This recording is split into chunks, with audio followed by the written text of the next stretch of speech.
देखो देखो, अब शुरू करते हैं। दो छोटी छोटी बातें।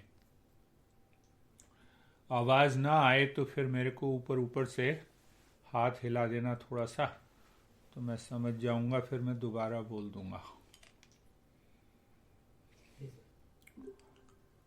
तो देखो, हमेशा याद रखना है, जानाति इच्छति करोति। तो ज्ञान हमें मिलता है बुद्धि से। इच्छाएं उत्पन्न होती हैं मन में, और कर्म करते हैं हम अपने जीभ से, हाथ से और पैर से। यानी कर्म करना मतलब बोलना, तो बोलना जीभ से हो गया है जी, और हाथ से और पैर से। तो अगर ज्ञान सही ना हो, पहला शब्द है जानाति, ज्ञान अगर सही ना हो तो कर्म भी सही नहीं होगा। कर्म भी सही नहीं होगा। अच्छा, यहाँ तुम्हारा घर है और वहाँ गए दाईं तरफ, तो तुम्हारा घर है तो दाईं तरफ मिला ही नहीं, फिर बाईं तरफ चले गए, फिर बीच में आ गए, घर कहीं नहीं मिला। थक हार के फिर किसी से पूछा कि भाई इनका घर कहाँ है, तो पता लगा भाई पहले ही पूछ लेते, इतना परिश्रम करने की क्या जरूरत थी। दाएं भी गए, बाएं भी गए, राइट भी गए, स्ट्रेट भी गए, और फिर भी नहीं मिला। अरे शंका हो तो शंका से पहले दूर करनी चाहिए ना। तो शंका अगर हम अपनी पहले ही दूर कर लेते हैं, तब जाके हमारा कर्म भी जो है वो बिल्कुल सही होता है। एक बात ये अपने जीवन में ये हमेशा याद रखनी चाहिए। दूसरी बात ये है कि हमें ज्ञान है, पूरी तरह से हमें ज्ञान है कि ये काम अच्छा नहीं है, फिर भी हम कर लेते हैं। तो वो इसीलिए करते हैं कि मन के अंदर हमारी इच्छाएं हैं, मन हमारी बुद्धि की दिशा को मोड़ देता। तो ये चेक करना है, ये हमेशा सजग रहना है कि हम अपने मन को बुद्धि के ऊपर हावी ना होने दें। मन को बुद्धि के ऊपर अगर हावी होने देंगे तो फिर ये अवस्था, फिर कर्म भी गलत होगा। तो देखो कि सबसे पहले जो है बुद्धि है, बीच में है मन, और अंत में है कर्म। तो बुद्धि को कर्म से मिलाना, ज्ञान को कर्म से मिलाना, और बीच में देखना है कि मन अगर कुछ घपला कर रहा है तो मन को समझना है कि भाई मन तुम इधर क्यों भाग रहे हो। तो अगर इधर भागोगे तो ये नुकसान होगा। हाँ, जैसे कि अच्छा देखो आज नहीं आए, नहीं आए, ठीक है, अच्छी बात है, उसमें कोई द्वेष या वो नहीं होना चाहिए। तो मेन बात आ गई कि बुद्धि को, तो बुद्धि का जो सुंदरता है उसको बढ़ाना है, बुद्धि को सुंदर बनाना है। तो बुद्धि सुंदर बनती है कामनेस से, शांति से, स्थिरता से, हमेशा प्रसन्न रहने से। तो जब हम हमेशा प्रसन्न रहते हैं, ये मन करता है बीच में आके सारा गड़बड़। अच्छा भाई तुमने बात नहीं मानी, लो अब अटैचमेंट है, किसी से राग है, किसी से द्वेष है, तो मन जो है वो पेंडुलम की तरह दाएं बाएं जो है घूमता रहता है। कभी दाईं तरफ घूमा तो कहता है ये अच्छा है, बाईं तरफ घूमा तो कहता है ये अच्छा है। तो बुद्धि के द्वारा उसको देखना है, समझना है। और ये बुद्धि निर्मल जब हो जाती है, वो कैसे निर्मल होगी, जो कि हमने पहले समझा था, सम के द्वारा, दम के द्वारा, सम दम, हाँ, उपरति, और तितिक्षा, श्रद्धा और समाधान। तो ये हमेशा याद रखनी है कि जानाति इच्छति करोति। मन तो चिपक जाता है किसी भी वस्तु से, चिपक गया तो अटैचमेंट हो गया। देखो, दोस्ती हो गई तो दोस्ती में अटैचमेंट है, और दुश्मनी में द्वेष है, डिटैचमेंट है। और इन्हीं से क्या बन जाता है, इन्हीं से अहंकार हो गया, और अहंकार बन गया तो अहंकार और ये तीनों मिल गए तो बहुत सारी समस्याओं को जन्म दे देते हैं। ये बात हमें पहले मुख्य रूप से याद रखनी चाहिए। अब देखो, गुरु के ऊपर श्रद्धा करते हैं, हम सब जाते हैं, तो दो तरह के तीर्थ होते हैं। तो गुरु के पास जाना कहाँ है? ऋषिकेश में है। तो ऋषिकेश में हम जाए, गाड़ी पकड़ा, किराए पे ली, पैसा खर्च किया, एक तो वो तीर्थ है। और एक तीर्थ है कि ज्ञान के द्वारा इस बात को समझना। हाँ, जैसे हमने पहले तुमने किया और उसका लाभ हुआ कि हाँ, आंख बंद करके गुरुदेव मेरे हृदय में बैठे हुए हैं या बाहर बैठे हुए हैं, और मन के द्वारा हमने, बुद्धि के द्वारा हमने अपने मन को दिशा दी कि मेरे हृदय में ही बैठे हुए हैं। ये भी तीर्थ।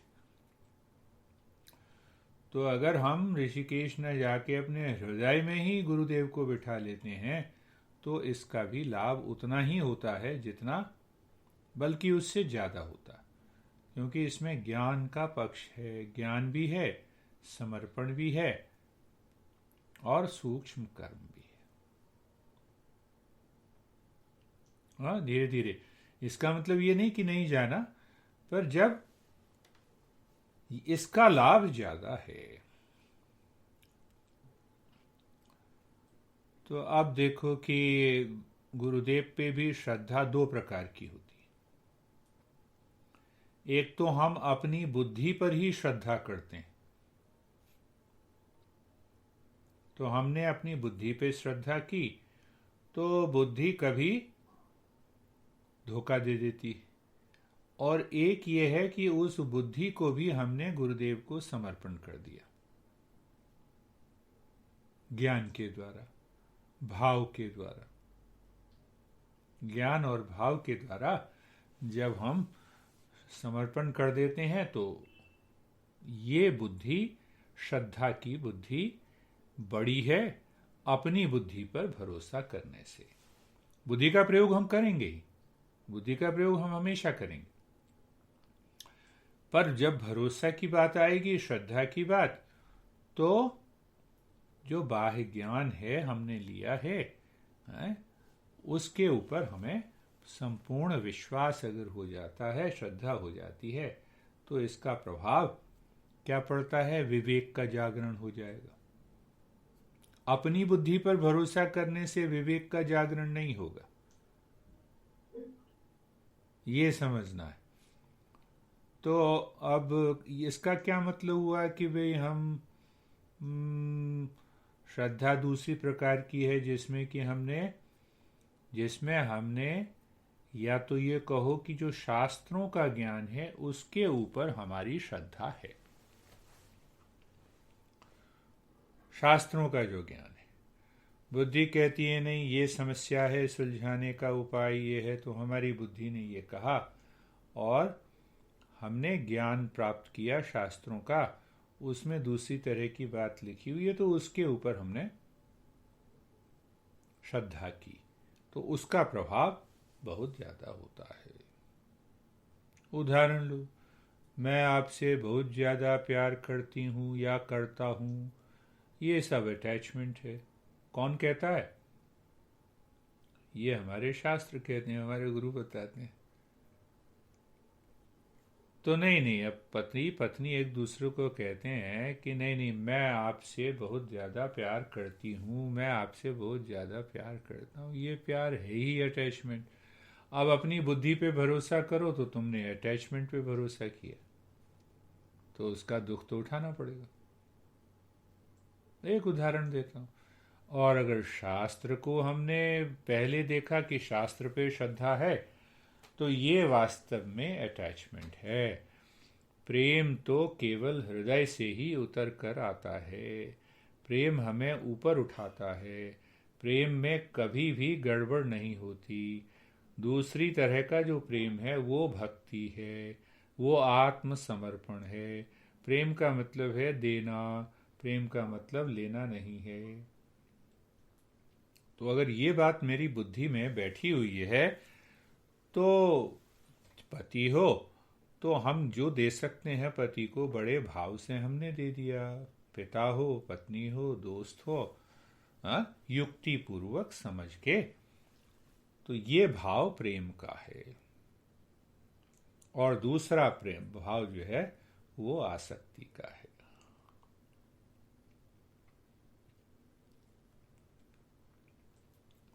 तो ये बुद्धि की बात पहली हुई। योग वशिष्ठ में आता है कि 6 या 7 हैं। 7 मुख्य बातें हैं, 7 कहो चरण हैं। अगर उसको हमने गहराई से एक एक को हमने समझा तो एकदम हमारी साधना बहुत आगे बढ़ जाएगी। तो पहला जो उसका चरण है उसको बोलते हैं शुभेच्छा। शुभ इच्छा, शुभ इच्छा। अब शुभ इच्छा क्या है? खाना खाना शुभ इच्छा नहीं है क्या है? रेस्टरूम जाना शुभ इच्छा नहीं है? तो क्योंकि ये हमारे शरीर को देखती है, स्वास्थ्य को देखती, तो ये भी शुभ इच्छा है। पर सबसे बड़ी शुभ इच्छा कौन सी है? तो सबसे बड़ी शुभ इच्छा है कि हम अपने जीवन में या तो यूं कहें कि ईश्वर की प्राप्ति कैसे करें, या ध्यानस्थ कैसे हो जाएं, या फिर हम अपने स्वभाव को, सच्चा जो मेरा स्वरूप है, उसको कैसे पाएं। ये पहली इच्छा है।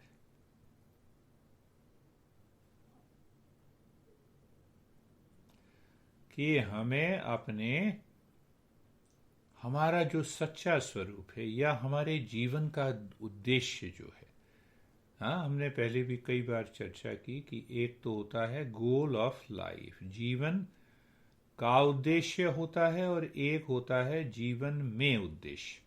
तो जीवन में जो उद्देश्य है वो हमारी व्यक्तिगत जीवन है, पारिवारिक जीवन है, व्यवसायिक जीवन है। ये खाना है, नहीं खाना, इस तरह से रहना है, नहीं रहना, यहाँ नौकरी करनी है, नहीं करनी, घर लेना है, नहीं। ये सारी चीजें जीवन में उद्देश्य की बात आ गई कि इसके पीछे रहता है जीवन का उद्देश्य। हम चाहें या ना चाहें, हमारी बुद्धि उसको समझे या ना समझे, सभी व्यक्तियों का, पूरे मनुष्य का जो उद्देश्य है जीवन का, वो उद्देश्य है कि आगे बढ़ते रहना और आगे बढ़ते हुए अपना विकास करना, आंतरिक विकास करना। और वो जो सबसे ऊंचा विकास है कि हम ध्यानस्थ हो गए और उस ध्यान की अवस्था में हमारे मन के अंदर वो ज्ञान उतर के आ गया जो मेरा सच्चा स्वरूप है। ये जीवन का परम उद्देश्य, इसको कभी नहीं भूलना। तो ये बात गहराई से कैसे समझ में आएगी? ये बात गहराई से समझ में आएगी जबकि हम, क्या कहते हैं, अनुबंध चतुष्टय, जबकि हम इसके ऊपर विचार करेंगे कि मेरे जीवन का परम उद्देश्य है क्या। पैसा तो कमाते जाना, टॉयलेट जाते जाना है, खाना खाते जाना है, शरीर का बढ़ते रहना है। इसके पीछे जो उद्देश्य है वो जीवन का क्या उद्देश्य है, मुख्य उद्देश्य क्या है। और जीवन के उद्देश्य को अगर हम पा लेते हैं तो उसका फल क्या?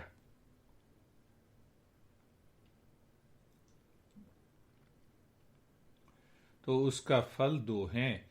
एक तो सभी दुखों का नाश हो जाता है, अंत हो जाता है, और दूसरा हमारा जीवन प्रसन्नता, प्रेम, ज्ञान से भर जाता है। तो हम बात क्या कर रहे थे? शुभ इच्छा की। तो हमारे मन ने कभी तो इस तरह से विचार नहीं किया, नहीं विचार किया, इसीलिए हम शास्त्रों का अध्ययन करते हैं, इसीलिए गुरु के पास जाते हैं। ये तो अध्ययन करना होगा ना कि अच्छा अच्छा आपने ये कहा जीवन का उद्देश्य है, हाँ, अपने सच्चे स्वरूप को पाना, तो हमने सच्चे। अब दिक्कत क्या इसमें आ जाती है कि हमारा मन इधर उधर भाग रहा है। तो इधर उधर भागने वाले मन को हम विक्षेप कहते हैं। और मन के अंदर अगर राग द्वेष हो, किसी के प्रति क्रोध हो, ईर्ष्या हो, दुश्मनी हो, और शरीर से, तो इससे मल पैदा हो जाते हैं। तो जब तक हम इन मलों को दूर नहीं करेंगे, जब तक हमारा मन एकाग्र नहीं होगा, इसीलिए मैंने वो दिया था कि हाँ अपना बैठे हुए हैं, आंख बंद करके हम बैठे हुए हैं और हम शिवजी महाराज के पास चले गए। ऐसा है, हमारे शास्त्रों में ऐसा वर्णन है कि कल्पना करें कि हाँ शिव महाराज जी हमारे कैलाश पर्वत पर बैठे हुए हैं और हम वहाँ गए, तो उनसे जो गंगा, सिर से गंगा निकल रही है, वो गंगा हाँ हमारे शरीर के ऊपर पड़ रही है, और जिससे कि हमारा शरीर शुद्ध हो रहा है, मन भी शुद्ध हो रहा है, शांति प्राप्त हो रही। हम इतना ही बस अध्ययन करें तो मन की शुद्धि बड़ी जरूरी है। मन जितना शुद्ध होगा तभी हमारे मन के अंदर शुभ इच्छा का जन्म होगा। और ये 24 घंटे रहे तो फिर कहना क्या? 24 घंटे अगर ये रहे तो फिर इसमें कोई दिक्कत ही नहीं है। तो 24 घंटे रहने के लिए हमें क्या करना होगा? मैं याद दिला रहा हूं, साधन चतुष्टय। सबसे पहले विवेक। विवेक का क्या मतलब क्या है? कि सत्य को असत्य से अलग कर देना, धर्म को अधर्म से अलग कर देना, अच्छे को बुरे से अलग कर देना, श्रेयस को प्रेयस से अलग कर देना। तो कहाँ पे ये अलग करेंगे? हम अपनी बुद्धि में ही करेंगे ना। तो इसीलिए चर्चा मैंने बुद्धि से ही शुरू की। जानाति, इच्छति, करोति। मन हमें भगा के ले जाता है, श्रेयस की तरफ नहीं, प्रेयस की तरफ भगा के ले गया, राग द्वेष की तरफ भगा के ले गया। अटैचमेंट बहुत बड़ी चीज नहीं है उसको समझना, और दूर करना भी बड़ी चीज नहीं है। तो बुद्धि के द्वारा हम पहले उसको परखेंगे कि हमने ये बात, ये भाव, ये कर्म अटैचमेंट में कही या डिटैचमेंट में कही। तो अगर अटैचमेंट और डिटैचमेंट में, राग और द्वेष में कही, तो फिर हमें दुख तो जरूर होगा। उसका परिणाम ही है, उसका परिणाम। और जहां हमने विवेक कर लिया, हमने अलग कर दिया, तो शांत हो गई बुद्धि। अब उसी बुद्धि, शांत बुद्धि को हमने, उसी के द्वारा जब हमने कर्म किया तो ये वहां पे मल दूर हो गए। तो पहली, और मल दूर हो गए तो क्या हो गया? वो इच्छा और भी तीव्र हो गई, वो इच्छा और भी तीव्र हो गई। शुभ इच्छा, शुभ इच्छा, ये बात, शुभ इच्छा पहली बात आती। तो शुभ इच्छा के लिए देखो कि मन को समझना, बुद्धि के द्वारा हमें शास्त्रों का जो ज्ञान प्राप्त करना। तो उस ज्ञान में क्या है कि हमने अनुबंध चतुष्टय को समझा, हमने साधन चतुष्टय को समझा, और जब हमने समझा और उसका प्रयोग करना शुरू किया तो हमने ये पाया कि वो इच्छा तो और गहरी होती जा रही। तो जब ये इच्छा और गहरी और स्पष्ट हो जाती है तो पहला स्टेप हमारा पूरा हो गया। इसको हम कह देते हैं पहली इच्छा की शुभ इच्छा। ये हमारे वशिष्ठ जो महाराज हैं, वशिष्ठ जी ने राम को ये शिक्षा दी थी। अब दूसरा जो स्टेप है वो उसमें है कि उसको बोलते हैं, या तो बोल दो सदाचार, सदाचार भी बोल सकते हैं, और उसको बोल सकते हैं विचारणा, विचार करना। तो विचार करने में दो बातें आ जाती हैं, श्रवण और मनन। तो वो जैसे मैंने कहा ना कि जब तुम इतना ही करो कि अच्छा आराम से बैठ गए, शांत मन से आंखें बंद हैं, और हम अपने मन से हमने कल्पना की कि हम ऋषिकेश पहुंच गए, गुरुदेव के पास पहुंच गए, गुरुदेव की कुटिया में पहुंच गए, और गुरुदेव के चरणों पर ही मेरा ध्यान है। जैसे ही चरणों पर ध्यान गया तो मैंने देखा कि वहां से उनका प्रकाश, उनके नखों से वो प्रकाश मेरी आंखों में प्रवेश कर रहा है, मेरे शरीर में प्रवेश कर रहा है। तो हम ये क्यों ना समझें कि उनके सिर का प्रकाश हमारे सिर में आ रहा है। सोचो, तो वो ये कारण होता है कि हम अपने अहंकार को उनके चरणों में गिरा देते हैं। तो इससे क्या होता है, इससे भक्ति होती है। तो भक्ति से क्या होगा, भक्ति और भाव से क्या होगा कि हमारे मन के मैल दूर होंगे। इसीलिए हम चरणों पर ही झुकते हैं, चरणों पर ही झुकते हैं। कृष्ण भगवान को एक बार ये लगा कि भाई ये जो सारे लोग हैं ये मेरे चरणों में ही क्यों झुकते हैं।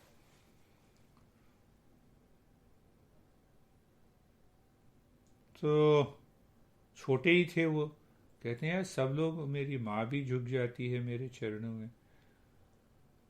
तो उन्होंने क्या किया, अपना पैर मोड़ के अपने पैर का अंगूठा अपने मुंह में ले लिया कि जरूर देखें कि आखिर इस अंगूठे में है क्या।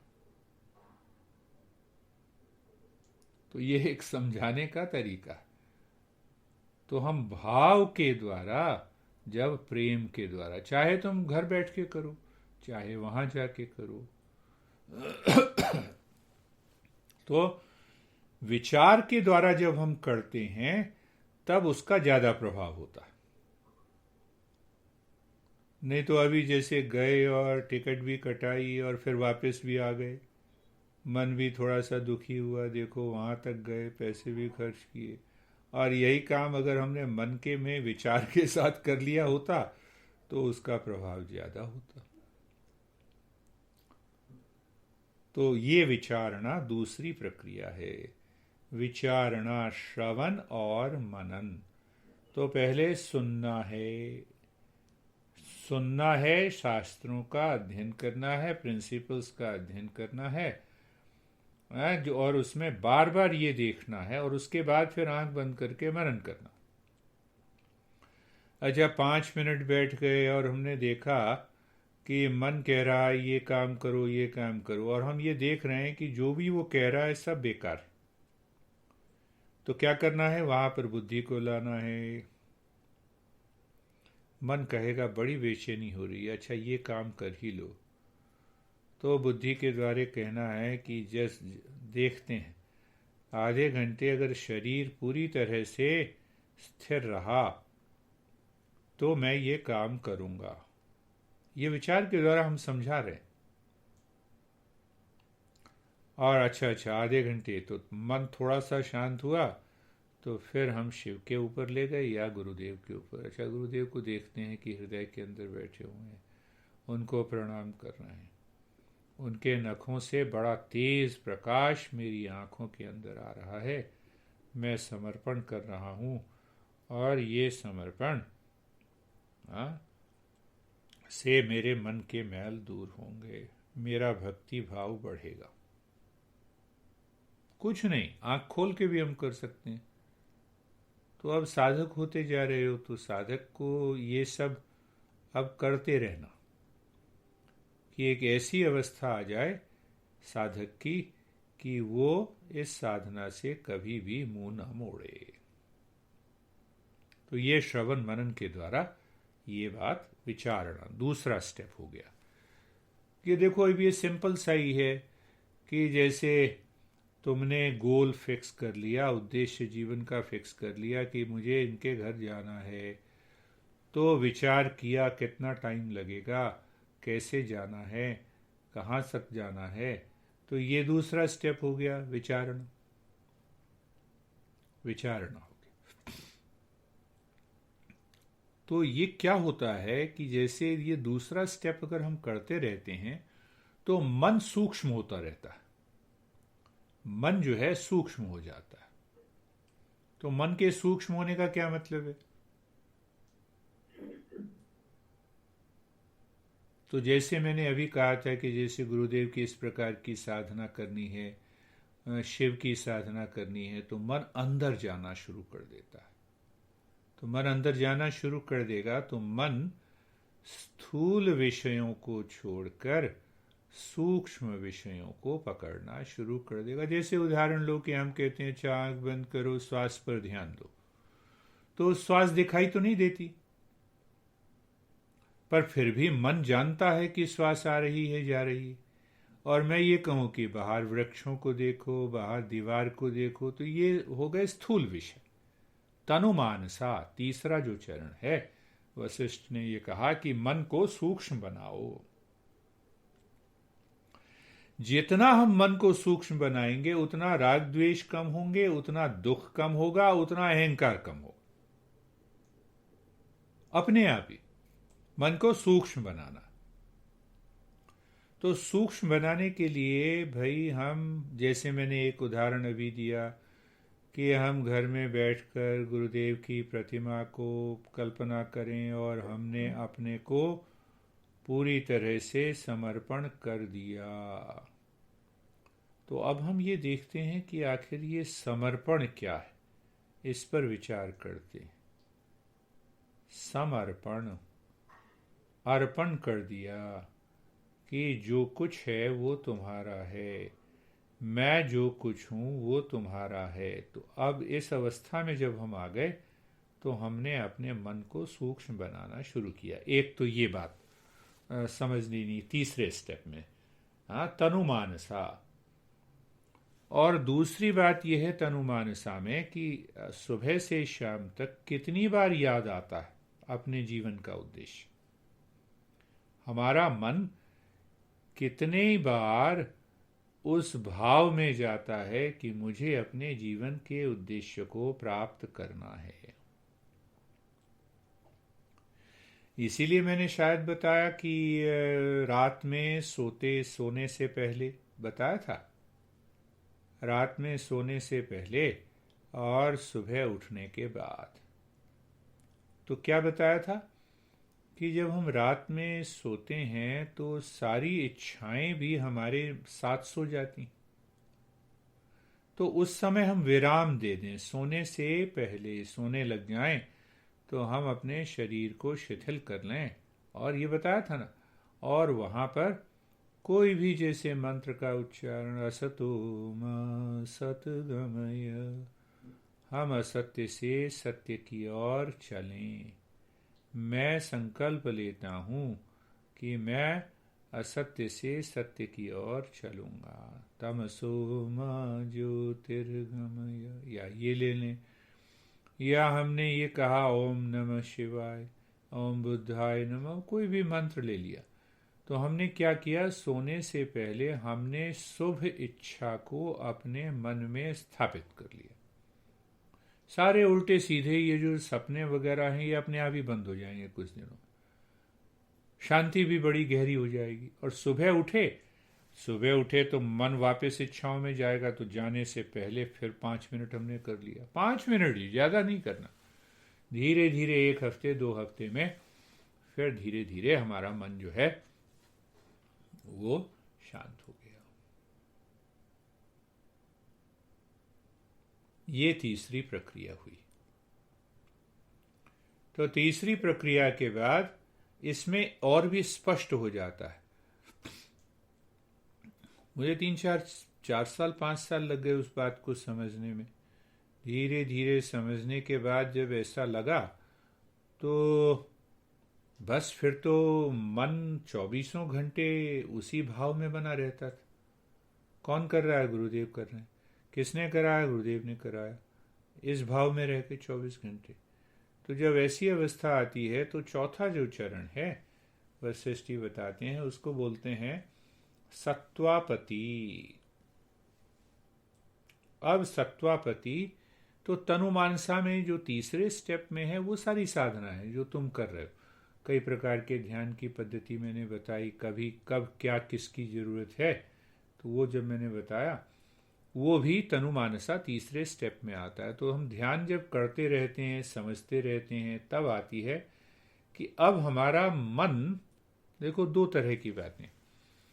मन ने देखा बाहर कोई वस्तु है तो उसके प्रति मन में किसी भी प्रकार का ना तो राग है ना द्वेष, ना अटैचमेंट का भाव है ना डिटैचमेंट का भाव है। तो ऐसे मन की स्थिति जब हो जाती है तब जाके क्या होता है, तब जाके मन अंदर जाने लगता है, अपने आप ही अंदर जाए। आँख बंद की तो सीधा मन अंदर जाता है। तो अब जब भी उठते हैं, जब भी बैठते हैं, जब भी उठते बैठते हैं, जब भी मैं लेटता हूं, मेरे को लगता है 20-25 साल हो गए लेटे, तो ऐसा लगा कि अब समाधि में जा रहे हैं, सोने जा रहे हैं, ये तो ऊपर की बात। तो सबसे पहले यही भाव आता है कि अच्छा लेटना है, वो ईश्वर के प्रति साष्टांग दंडवत प्रणाम करना है, और फिर ध्यान में चले गए। ध्यान के बाद फिर कब नींद आ गई, आ जाए। तो ये यहां तक तीसरी अवस्था है। तो चौथी अवस्था में क्या होता है, सत्वापति। सत्वापति किसको कहते हैं कि अब मन अपने आप ही अंदर जाने लगा, और इस अवस्था में हम ध्यान के प्रति हमारा झुकाव ही नहीं हो जाता, ध्यान में हम पूरी तरह से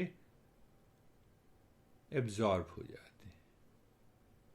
तो ध्यान की इस अवस्था में जब हम पहुंच जाते हैं तो क्या होता है कि हमारे जो पुराने प्रारब्ध हैं, कर्म, उनका प्रभाव पड़ता तो है ही। सब प्रारब्ध की बात हमने पहले की थी ना, संचित कर्म, प्रारब्ध कर्म की बात हमने की थी। तो वो प्रारब्ध कर्म का प्रभाव हमारे जीवन में हमें स्पष्ट होने लगता है। पहले भी पड़ रहा था, पर अब हमें वो स्पष्ट होने लगता है, जिससे कि हम ये समझ लेते हैं कि ये तो प्रारब्ध से आया है, साधना तो करते जानी है, हमें आगे बढ़ते जाना। प्रारब्ध से ही तो जो भोग के कारण पति मिलते हैं, पत्नी मिलती है, अपना परिवार मिलता है, नौकरी मिलती है, तो वो प्रारब्ध के कारण। इस जन्म में इन सब कर्मों का हमें ह्रास होना चाहिए। तो वो इसीलिए हमने उसको स्वीकार कर लिया। जिस भाव से हमने स्वीकार किया तो हमारा मन शांत बना रहता है। पर इसमें एक बात होती है, इस अवस्था में अब ध्यान लगने लगता। अब जैसे हमने किया, कोई भी ध्यान किया, हम बैठ गए और ध्यान लगने लगा। तो ऐसी अवस्था में और भी कई तरह के परिवर्तन हमारे मन के अंदर होने लगते हैं। इस अवस्था में हम क्या कहते हैं कि संप्रज्ञात समाधि होती है, संप्रज्ञात ध्यान लग जाता है। तो संप्रज्ञात ध्यान क्या कहते हैं, तो जिसमें प्रज्ञा हो, यानी जिसमें विषय का कोई न कोई ज्ञान हो। जैसे पहले तुमने कहा था कि अच्छा मुझे ऐसा दिखाई देने लगा, हाँ कई रंग दिखाई देने लगे, बड़ा एकदम मन जो है आनंद से भर गया। तो जो आनंद से भर गया वो भी संप्रज्ञात ध्यान की बात है। कोई विजन दिखाई देने लग गया, कोई कलर दिखाई देने लग गया, वो भी संप्रज्ञात की बात है। तो जब वो भाव दिखाई देने लग जाता है तो हम क्या समझ रहे हैं? हम ये भी समझ रहे हैं कि हम वास्तव में प्रोग्रेस कर रहे हैं या नहीं कर रहे। हाँ, सत्वापति के इसके अवस्था में, सत्वापति में ऐसा हो जाता है कि आत्मनिर्भरता आ जाती है कि अब मैं ध्यान में बैठूंगा तो ध्यान में जाना ही है। अगर इनको इस चौथे स्टेप को अगर हम नियमित रूप से करते रहे तो क्या होगा? एक अवस्था ऐसी आएगी, अनासक्ति आ जाएगी। अनासक्ति, सब कुछ जैसा है वैसा चल रहा है। चाय पीनी है, हाँ पीनी है, चाय बना रही हूँ, पीनी है, पीनी है, कॉफी बना रही हूँ, पीनी है, पीनी है। किसी के प्रति बहुत ज्यादा आसक्ति नहीं है, अनासक्ति, असमासक्ति। तो उसको मैं तुम्हें समझा रहा हूँ पहले स्तर पे, और गहराई से जो हम समझेंगे धीरे धीरे इन 7 स्टेप को तो और आनंद आएगा। तो असमाशक्ति का मतलब ये है कि बस अनासक्ति सी हो गई। तो अनासक्ति का ये मतलब नहीं कि हम उदास बैठे रहे, हम परेशान हो गए, भाई उदास बैठे हुए, अकेले बैठे हुए, बात नहीं किसी से करनी है, बल्कि अंदर से वो आनंद इतना उभर के आता है कि जब हम अनासक्ति के भाव में रहते हैं, इतना अनुभव, इतना आनंद आता है कि जो भी हम काम कर रहे हैं उसको हम पूरे मन से कर रहे हैं। जो हमने दूसरे स्टेप में सीखा था ना, उसको और आगे बढ़ाएंगे। अब दूसरा स्टेप क्या था कि सभी कर्म करने हैं, फोकस कहाँ करना है? कर्म पे करना है। और फोकस कहाँ से हटाना है? कि हमारे मन के अंदर इस कर्म को करने का अहंकार ना हो और इस कर्म के अंदर फल की इच्छा ना हो। तो कर्म हम कैसे करेंगे? जैसे कि हम अपना कर्तव्य कर रहे हैं, अपनी ड्यूटी निभा रहे हैं। तो एक और बात कि उस ड्यूटी निभाते समय हमें अहंकार नहीं हो, को अगर अहंकार होगा तो दुख होगा। अब जैसे कहे कि देखो भाई, मैं तो जो है परेशान हो जाती हूँ, खाना बना देती हूँ, सुबह भी आपको ब्रेकफास्ट देती हूँ, दोपहर को भी, रात में भी। तो मन कहेगा कि भाई फिर घर में क्यों है ये? पत्नी है, कुछ नहीं कर रही, पारिवारिक जीवन है जिसमें मैं कुछ कर रहा हूँ, ये कुछ कर रही है। तो मैंने पहले बताया था ना कि क्या होता है, 2 कर्म, नित्य कर्म और नैमित्य कर्म। तो नित्य और नैमित्य कर्म के पीछे अगर अहंकार हो गया तो वो काम्य कर्म हो जाएगा। तो काम्य कर्म होगा तो उसका पनिशमेंट जरूर मिलेगा। तो काम्य, नित्य और नैमित्य कर्म से हमें क्या होता है कि हम क्या कहते हैं कि नित्य और नैमित्य कर्म तो हमें करने ही हैं। इसका कोई रिजल्ट हमें क्या मिलते हैं? इससे हमें रिवार्ड नहीं मिलता, और नहीं करेंगे तो पनिशमेंट मिलेगी। बड़ी सीधी सी बात है कि भाई पत्नी है, घर में ही रह रही है, कुछ नहीं कर रही, अगर खाना ना बनाए तो पनिशमेंट मिलेगी। देखो क्या हो गया, लोग 10 तरह की बात करेंगे, हम ही खुद बात करेंगे, और किया तो उसका रिवार्ड नहीं। तो इससे क्या होगा? अगर इस भाव से अगर हम कर्म करते हैं तो हमारा मन शुद्ध होने लगता है कि कुछ भी हो जाए, कितना भी झगड़ा हो, कितना भी द्वंद्व हो, मुझे तो अपना काम करना है, मुझे नित्य कर्म करना है। तो इसीलिए हमारे मन में ये भी भाव नहीं आना चाहिए कि मैं कमा रहा हूँ और हाँ मैं ही चला रहा हूँ खाना। नहीं, ये भी नित्य कर्म है। तो मन में कभी ये भाव आना ही नहीं चाहिए, व्यक्त ही नहीं करना, नहीं ये तो मेरी ड्यूटी है, मैं कर रहा हूँ। तुम मानो, तुम चाहो तो ठीक है, मानो तो ठीक है, नहीं मानो तो ठीक, मैं अपना नित्य कर्म करूंगा। ये हो गई असमा शक्ति की, ऐसा भाव आ जाता है, फिर हमारा जो है अहंकार पीछे छूटता चला जाता है।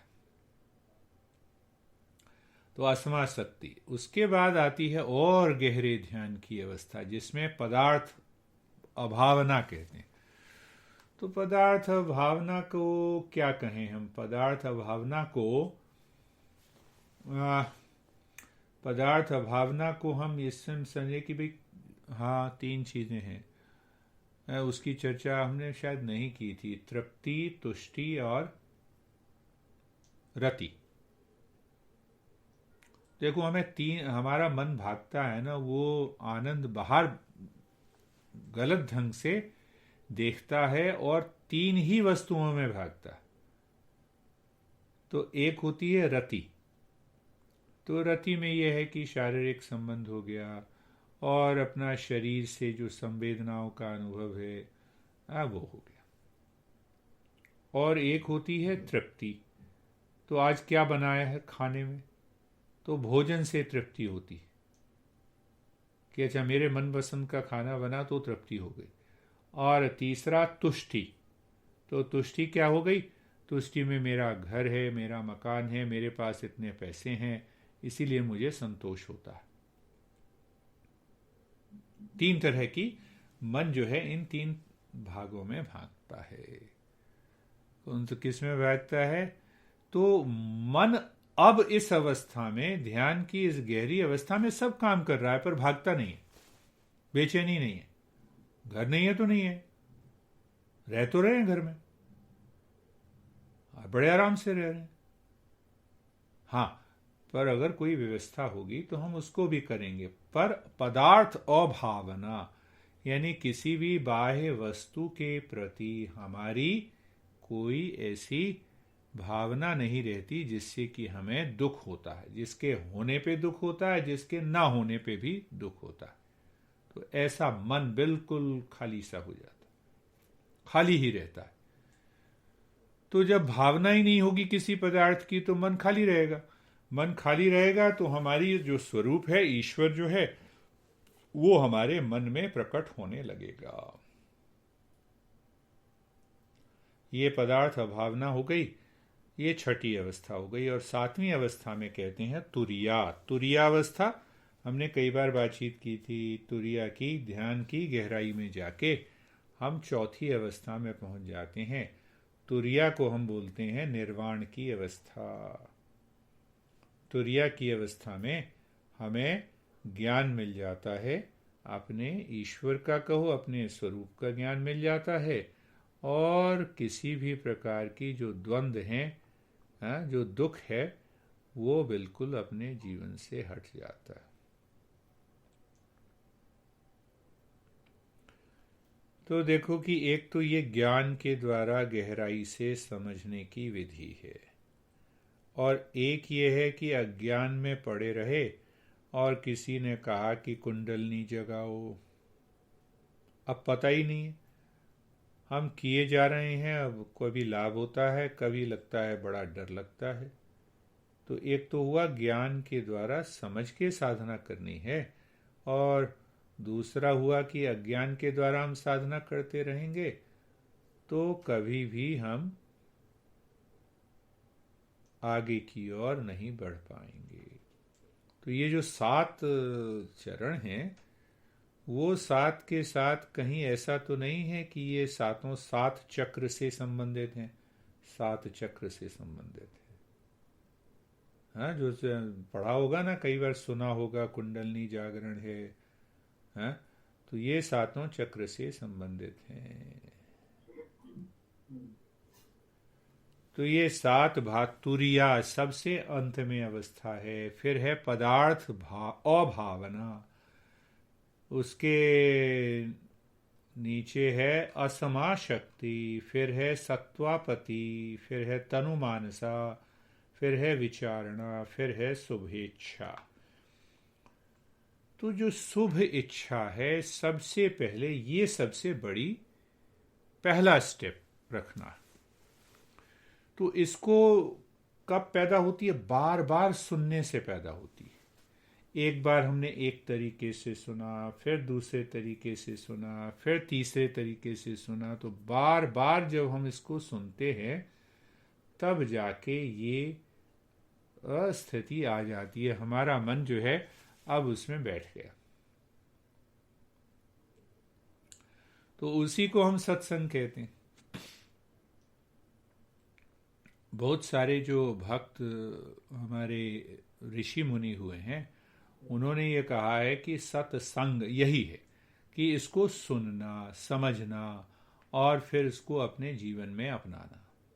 ये भी कहा है कि सत्संग जो है वो तीर्थ से बहुत बड़ा है। भाई ऋषिकेश गए गुरुदेव से मिलने, तो वो तीर्थ ही तो हुआ। गंगा स्नान किया, वो भी तीर्थ हुआ। तो अब देखो सत्संग बड़ा क्यों है। सत्संग हमेशा 24 घंटे हमेशा तैयार है, पैसे नहीं खर्च करने पड़ते। तीर्थ आंख बंद करो तो हम सत्संग में शुरू हो गए, विचार करना शुरू कर दिया तो हमारा मन जो है कि दिशा बदल गई, ध्यान किया तो एकदम शांति आ गई।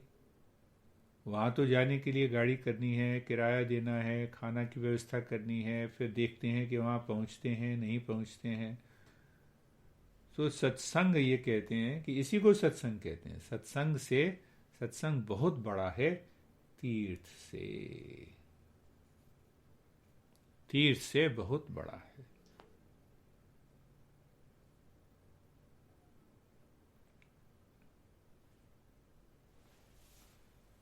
तो ये बात कहीं कुछ घुसी, देखो अब बताओ कि कुछ घुसी।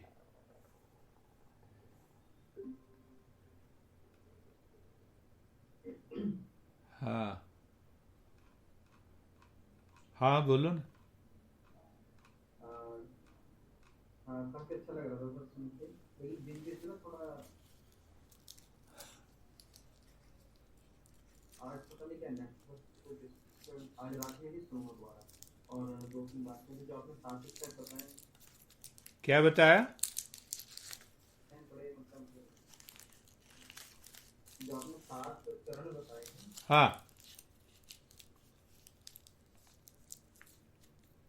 वशिष्ठ के हाँ अभ्यास को, तो मतलब ये बीच में वॉइस क्लियर थी तक नेटवर्क की आवाज। तो लेकिन फिर रिकॉर्डिंग को मैं दोबारा